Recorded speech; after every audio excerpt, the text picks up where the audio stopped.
आत्ता जरांगे पाटलांच्या पाठीमागून ह्यांचं हे जे राजकारण सुरू आहे हे फक्त मतं मिळवण्यासाठीच आहे, याच्या पलीकडे काही नाही आहे.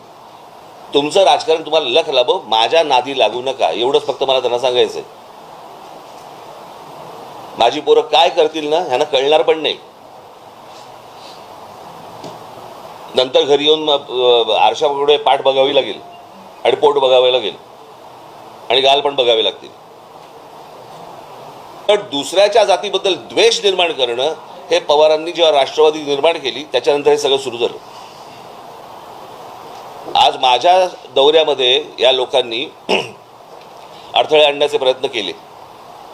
उद्या जर माझं मोहोळ उठलं ना, त्यांना निवडणुकीला एकही सभा पण घेता येणार नाही. त्यांनी माझ्या वाट्याला जाऊ नये या लोकांनी, कळलं का? मी एकदा मागे म्हटलं होतं की यांच्याकडे प्रस्थापित आहेत, माझ्याकडे विस्थापित आहेत.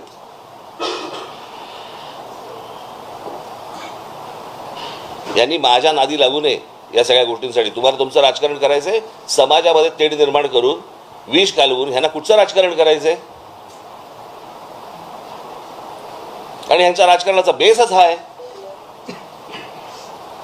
त्याच्यामुळे त्यांना असं वाटत असेल की आमचे एवढे खासदार निवडून आलेत, त्या खासदारकीवरती जाऊ नये या लोकांनी. त्या दिवशी मी मोबाईलवरती बघत होतो, कुठेतरी मला क्लिप पाठवली, लहान लहान मुली बोलत होत्या की आम्ही ओबीसी समाजातल्या आणि आमच्या मराठा समाजातल्या आमच्या मैत्रिणी होत्या, पण आता हे सगळ्या वातावरणामुळे त्या दूर झाल्या, आम्ही पण दूर इथपर्यंत आणलं. खालपर्यंत घाण राजकारण का? तुम्हाला सत्य द्यायचंय म्हणून, मतं पाहिजेत म्हणून.